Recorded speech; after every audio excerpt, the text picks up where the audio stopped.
Assalamualaikum warahmatullahi wabarakatuh. Saya Nunu Anugrah, Direktur Konservasi Keanekaragaman Hayati, Spesies dan Genetik, Kementerian Lingkungan Hidup dan Kehutanan. Pada kesempatan ini ingin menyampaikan kebijakan One Health pada Kementerian Lingkungan Hidup dan Kehutanan. One Health ada 3 esensi penting saya kira, Bapak Ibu dan Saudara sekalian, yakni Animal Health, kemudian Environment Health, dan Human Health. Oleh karenanya, Kementerian Lingkungan Hidup dan Kehutanan pada program One Health memangku 2 esensi penting. Yang pertama, Environment Health, yang kedua, Wild Animal Health. Pada kesempatan ini, saya ingin menyampaikan berbagai kebijakan, regulasi, prioritas, strategi, serta tantangan bagaimana pengelolaan One Health pada aspek satwa liar atau wild animal. Nah, One Health sendiri merupakan pendekatan kolaboratif dan terintegrasi bagaimana proses komunikasi, koordinasi, kolaborasi, dan peningkatan kapasitas dibangun bersama semua stakeholder guna mengoptimalkan kesehatan manusia, kesehatan hewan atau satwa liar, dan kesehatan lingkungan atau ekosistem yang berkelanjutan. Maka Kementerian Lingkungan Hidup dan Kehutanan mempunyai regulasi dan kebijakan terkait dengan penyakit atau pengelolaan penyakit pada aspek satwa liar. Kita punya Undang-Undang Nomor 32 Tahun 2024 tentang perubahan atas Undang-Undang Nomor 5 Tahun 1990 tentang konservasi sumber daya alam hayati dan ekosistemnya. Kita juga mengacu pada PP nomor 95 tahun 2012, PP nomor 47 tahun 2014, Undang-Undang nomor 41 tahun 2014, ada PP nomor 3 tahun 2017, ada Inpres nomor 4 tahun 2019, kemudian ada Peraturan Direktur Jenderal nomor 9 tahun 2018, ada Permenko nomor 7 tahun 2022 yang regulasi dan kebijakan itu sangat berkaitan dengan program One Health. Lalu Bapak Ibu Saudara-saudara sekalian, melalui instruksi Presiden nomor 4 tahun 2019 ada beberapa mandat penting pada Kementerian Lingkungan Hidup dan Kehutanan. Yang pertama, bagaimana memperkuat regulasi untuk bidang keamanan hayati serta dukungan pembiayaan, meningkatkan ketersediaan dan kapasitas dokter hewan dan paramedik veteriner untuk penanganan kesehatan satwa liar, peningkatan sarana prasarana, memperkuat jejaring laboratorium, meningkatkan pencegahan dan pengendalian penyakit bersumber dari satwa liar dan penyakit infeksius baru, kemudian memperkuat sistem respon terhadap kejadian penyakit bersumber dari satwa liar dan penyakit infeksius baru. Kemudian aspek medis konservasi juga diatensi melalui Undang-Undang Nomor 18 Tahun 2009 yang diubah dengan Undang-Undang 41 2014 mengenai pemerintah. Di pasal 73, pemerintah wajib membina dan memfasilitasi terselenggaranya medik reproduksi, medik konservasi, dan forensik veteriner. Ditjen KSDAI juga memproduksi beberapa surat edaran yang tujuannya juga memperkuat regulasi, memperkuat kebijakan-kebijakan yang berkaitan dengan One Health program. Saya kira banyak surat edaran, diantaranya surat edaran yang berkaitan dengan penyakit infeksi baru dan zoonosis.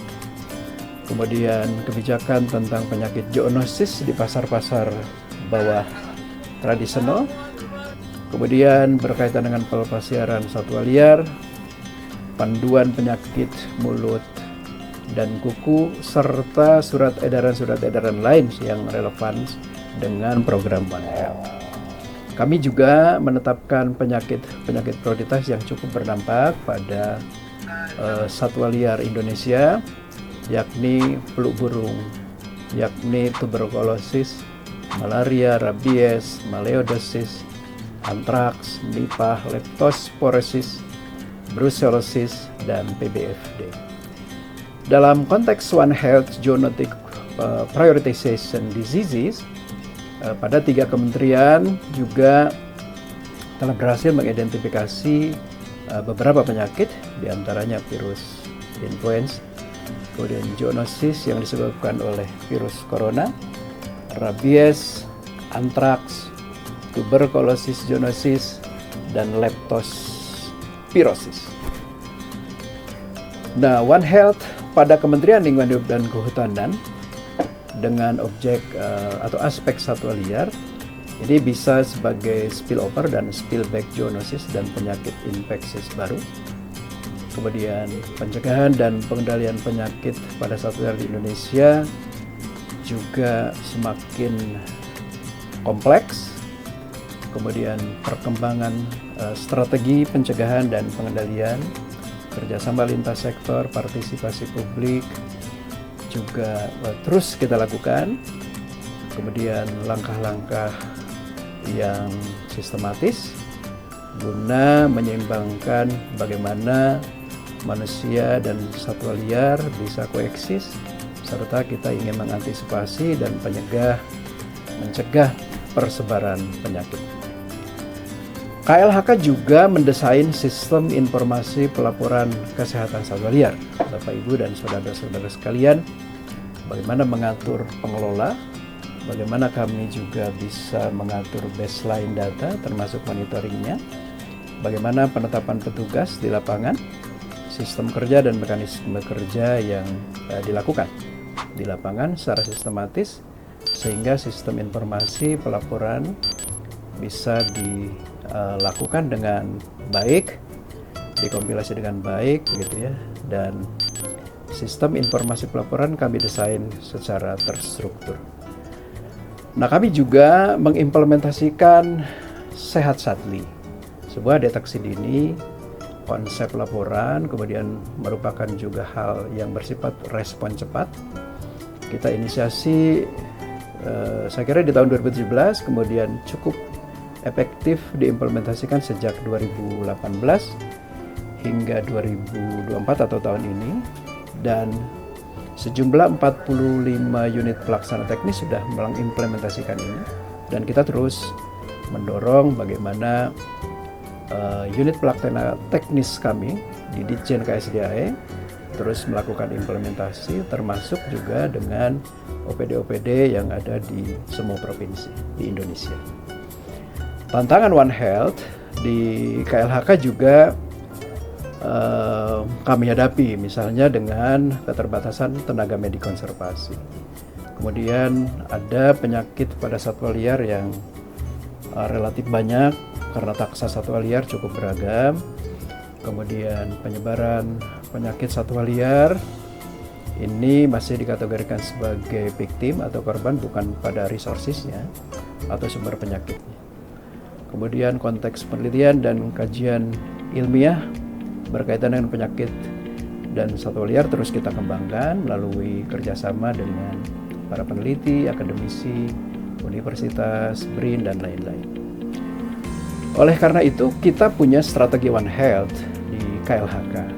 Bagaimana strategi ini bisa menjadi pencegahan dan pengendalian penyakit, bisa menjadi alat untuk pengembangan strategi pencegahan dan pengendalian, kemudian juga mengatur langkah-langkah yang tepat, bagaimana semua stakeholder bisa berperan dalam proses penyeimbangan antara manusia dan satwa liar, serta mencegah dan mengantisipasi penyebaran penyakit. Kami juga melakukan koordinasi secara intensif dengan beberapa kementerian dan lembaga seperti Kementerian Pertanian, Kemenkes, Kemenko PMK, dan instansi-instansi lain yang bekerja untuk pendekatan One Health. Pemetaan atau mapping penyakit juga kami lakukan. Peningkatan biosafety dan biosecurity terhadap pengolahan satwa liar kita terus lakukan, terutama pada aspek-aspek atau sarana-prasarana konservasi ex situnya.